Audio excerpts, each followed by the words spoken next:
आखिर औरत का वह कौन सा अंग हर रात बेशर्म होकर दबाने और चूसने से अचानक अपार धन की प्राप्ति होने लगती है? तो दोस्तों, आज की इस वीडियो में हम आपको एक सच्ची कहानी के माध्यम से बताएंगे कि औरत का वह कौन सा अंग है जिसे हर पुरुष को दबाना और चूसना चाहिए।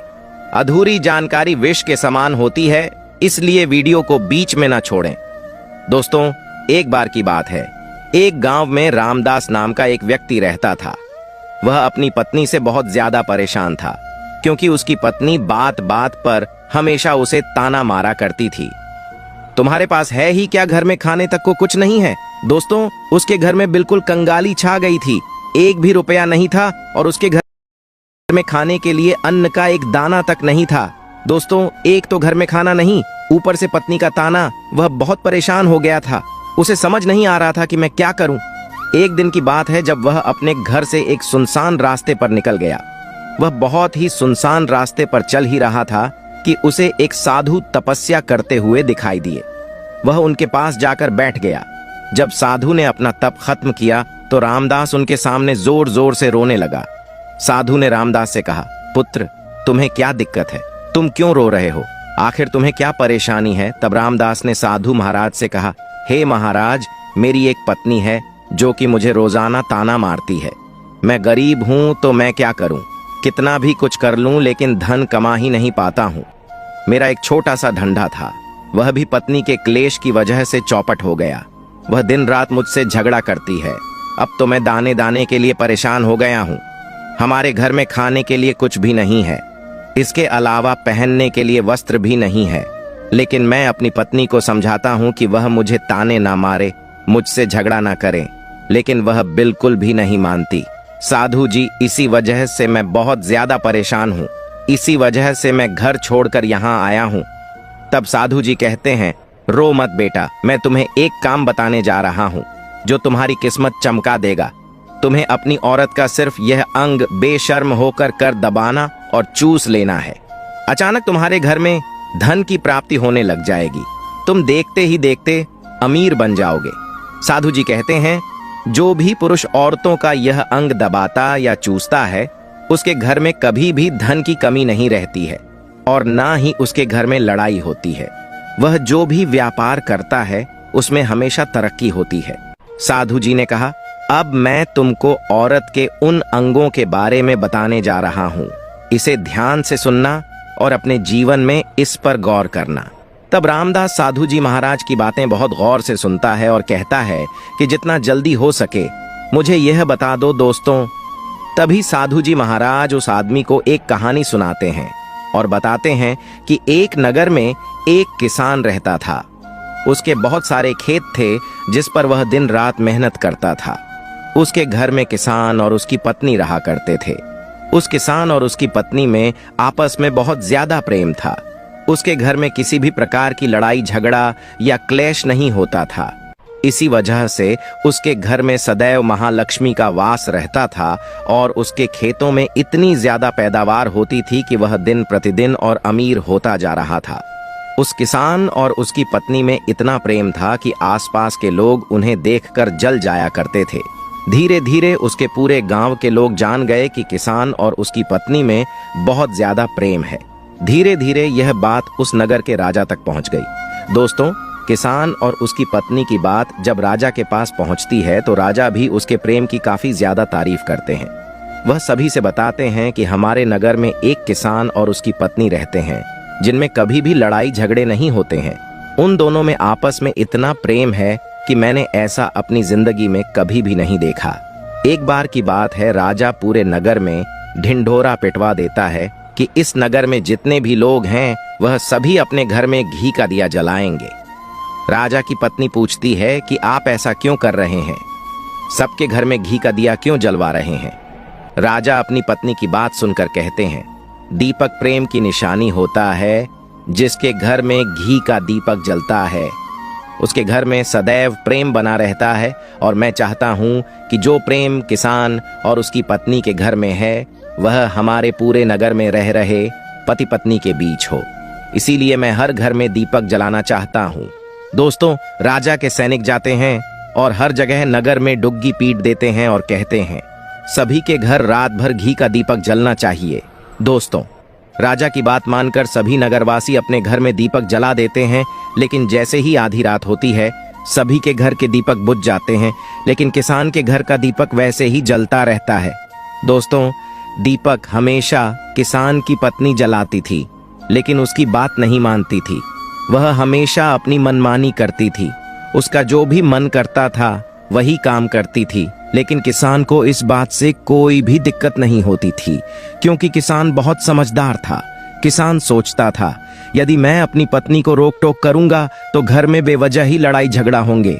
कई चीजें किसान इस वजह से अनदेखा करता था कि उसके घर में प्रेम बना रहे राजा अपने महल को छोड़कर पूरे नगर का नजारा देख रहे थे। उन्होंने देखा कि सारे नगर में किसी के घर में दीपक नहीं जल रहा है, लेकिन किसान के घर में दीपक जल रहा है। तब राजा अपनी रानी से बोलता है कि देखो, किसान और उसकी पत्नी के घर में दीपक जगमगा रहा है, लेकिन पूरे नगर में कहीं भी दीपक नहीं जल रहा है। इसी से पता लगता है कि किसान और उसकी पत्नी में कितना प्रेम है।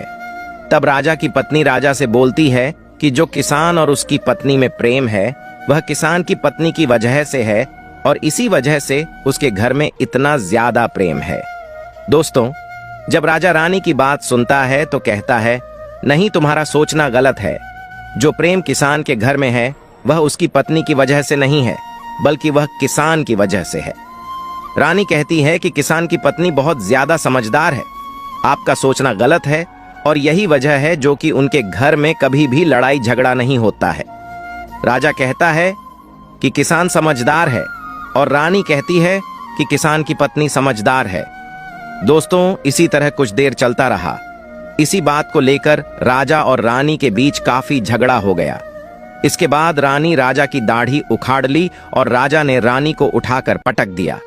इसके बाद राजा कहता है, हम लोगों को झगड़ा करने की जरूरत नहीं है, क्यों ना हम किसान और उसकी पत्नी की परीक्षा ले लें।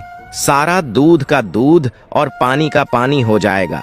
लड़ाई करने के बाद इस बात पर राजा और रानी दोनों सहमत हो गए और दोनों की परीक्षा लेने के लिए तैयार हो जाते हैं।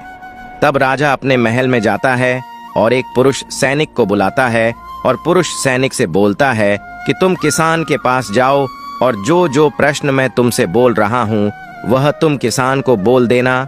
वह पुरुष सैनिक बोलता है, ठीक है महाराज। वह सैनिक राजा की बात सुनकर किसान के पास जाता है। उस समय किसान की पत्नी खेतों में गई थी, लेकिन किसान की कुछ तबीयत ठीक नहीं थी, इस वजह से वह खेतों पर नहीं गया था। इस समय वह सैनिक किसान के घर पहुंच जाता है और किसान से कहता है, मैं राज दरबार से आया हूं, राजा साहब ने मुझे भेजा है। दोस्तों, किसान कहता है, बताइए मैं आपकी क्या सेवा कर सकता हूं। आप बैठ जाइए, मैं आपके लिए पानी लेकर आता हूं। तभी वह सैनिक बोलता है कि नहीं, तुम कुछ भी मत लाओ, मैं राजा का सैनिक हूँ, बस आपके पास राजा का समाचार लेकर आया हूँ। तब किसान कहता है, ठीक है, आप मुझे बताओ राजा साहब ने मेरे लिए क्या समाचार भेजा है। सैनिक कहता है, किसान, राजा साहब ने यह बोला है कि यदि तुम अपनी पत्नी को छोड़ देते हो तो राजा जी आपको बहुत सारे हीरे जवाहरात और साथ में तुम्हारे जमीन से 2 गुना ज्यादा जमीन राजा जी आपको गिफ्ट में देंगे। इसके अलावा राजमहल का आधा हिस्सा भी आपको दिया जाएगा। लेकिन जो किसान ने जवाब दिया वह सुनने लायक है। किसान ने कहा, राजा जी अपना पूरा राजमहल मुझे क्यों ना दे दे, लेकिन मैं अपनी पत्नी को नहीं छोड़ूंगा।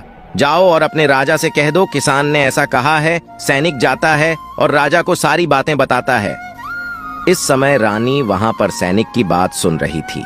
सुनने के बाद रानी ने कहा, आपने किसान की तो परीक्षा ले ली, लेकिन किसान की पत्नी की परीक्षा नहीं ली है। इस तरह से हम कैसे पता कर सकते हैं कि कौन समझदार है। इसके बाद रानी ने कहा कि अब मैं भी किसान की पत्नी की परीक्षा लेना चाहती हूँ। जब दोनों की परीक्षा हो जाएगी तभी पता चलेगा कि कौन समझदार है। फिर रानी ने भी एक सैनिक बुलाया और कहा कि मेरी बात किसान की पत्नी को बोलना, और याद रखना यह बात तभी बताना जब किसान वहां पर ना हो। सैनिक ने पूछा कि रानी क्या बात बतानी है, वह तो बताओ। तो रानी ने सैनिक को सारी बात बता दी। सैनिक किसान के घर जाता है और उसके घर में आवाज लगाता है, तो उसके घर से किसान की पत्नी निकल कर आती है और कहती है, बताओ क्या हुआ, क्यों ढिंढोरा पीट रहे हो। तो सैनिक ने कहा कि राजमहल से आया हूँ, मुझे रानी ने भेजा है। किसान की पत्नी ने कहा, बताओ किस लिए आए हो? तब सैनिक ने कहा। रानी ने बोला है, यदि तुम अपने पति किसान को मार देती हो तो आपको बहुत सारे हीरे जवाहरात रानी आपको देंगी और साथ में राजमहल का आधा हिस्सा भी आपको मिलेगा। इसके अलावा जितनी भी आपकी जमीन है वह तो आपकी रहेगी, लेकिन उसकी 2 गुना जमीन भी रानी आपको देगी। यह बात सुनकर किसान की पत्नी तैयार हो जाती है। कहती है, ठीक है, यदि मुझे रानी साहिबा देंगी तो मुझे मंजूर है, मैं अपने पति को मार दूंगी। तब सैनिक पूछता है कि रानी को कैसे पता चलेगा कि आपने अपने पति को मार दिया है? तभी किसान की पत्नी बोलती है, मेरे घर में जो दीपक जल रहा है, जब मैं किसान को मार दूंगी तो उसे बुझा दूंगी, तभी आपको पता चल जाएगा कि मैंने किसान को मार दिया है। अब सैनिक किसान की पत्नी की बात सुनकर राजमहल जाता है और रानी को सारी बात बताता है। किसान की पत्नी की बात सुनकर रानी बहुत अचंभित हो जाती है। राजा और रानी को स्त्री जात से नफरत होने लगती है। उसी समय राजा अपने नगर के सभी लोगों को बुलाता है और कहता है कि मैं चाहता हूं कि मेरे और मेरी पत्नी की वजह से किसान की जान ना जाए। तुम लोग ऐसा करो, उस किसान के घर जाओ और सारी बातें बता दो और उस किसान को बचा लो, वरना किसान की पत्नी उसे मार देगी। इधर सैनिक किसान के घर जाते हैं और सोचते हैं कि किसान की पत्नी किसान को रात में मारेगी और दिया बुझाएगी। इससे पहले ही हम किसान के घर में पहुंच जाते हैं और किसान को बचा लेते हैं। दोस्तों, जैसे ही राजा के सैनिक किसान के घर पहुंचते हैं तो देखते हैं कि किसान तो मरा पड़ा हुआ है। तो सैनिक किसान की पत्नी से बोलते हैं कि तुमको तो किसान को रात में मारने के लिए बोला गया था, लेकिन आपने अभी किसान को क्यों मार दिया? तब उस किसान की पत्नी बोलती है कि किसान को तो मुझे मारना ही था, रात में तो मुझे सिर्फ दिया ही बुझाना था, इसलिए किसान को तो मैंने दिन में ही मार दिया है।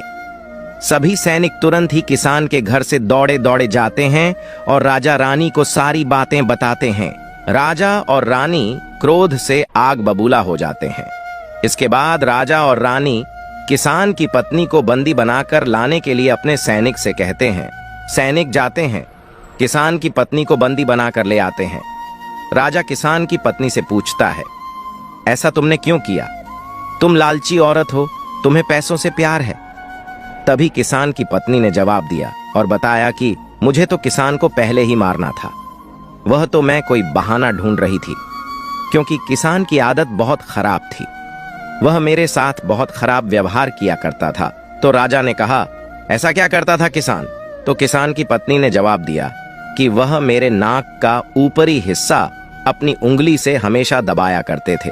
इसके अलावा किसान एक काम और मेरे साथ करता था, वह किसान मेरे कान का पिछला हिस्सा अक्सर अपनी जीभ से स्पर्श किया करता था। राजा ने पूछा, ये बताओ, जब आप लोग गरीब थे तब क्या किसान आपके साथ ये काम करता था? तो किसान की पत्नी बोलती है, नहीं महाराज, तब ऐसा नहीं करता था। तब राजा ने कहा, मैं समझ गया कि किसान ऐसा क्यों करता था। उसी समय साधु जी ने रामदास से पूछा, तुम्हें कुछ समझ में आया औरत का कौन सा अंग दबाने तथा चूसने से लोगों को अचानक धन की प्राप्ति होती है? तो रामदास ने कहा, नहीं साधु जी, मुझे अभी समझ में नहीं आया। तभी साधु जी कहते हैं, अगर अभी समझ नहीं आया तो मैं फिर से आपको बताता हूं। किसान अपनी पत्नी के साथ जो पहला काम करता था वह है, उसके नाक के ऊपरी हिस्से को अपनी उंगली से दबाता था। तो जिस भी मनुष्य के घर में पैसों की किल्लत है उसे अपनी उंगली से औरत के नाक के ऊपरी हिस्से को जरूर दबाना चाहिए। दोस्तों, औरत के नाक के ऊपरी हिस्से को बहुत शुभ माना जाता है। इसी वजह से जो यह काम करता है वह हमेशा धनवान पुरुष बन जाता है।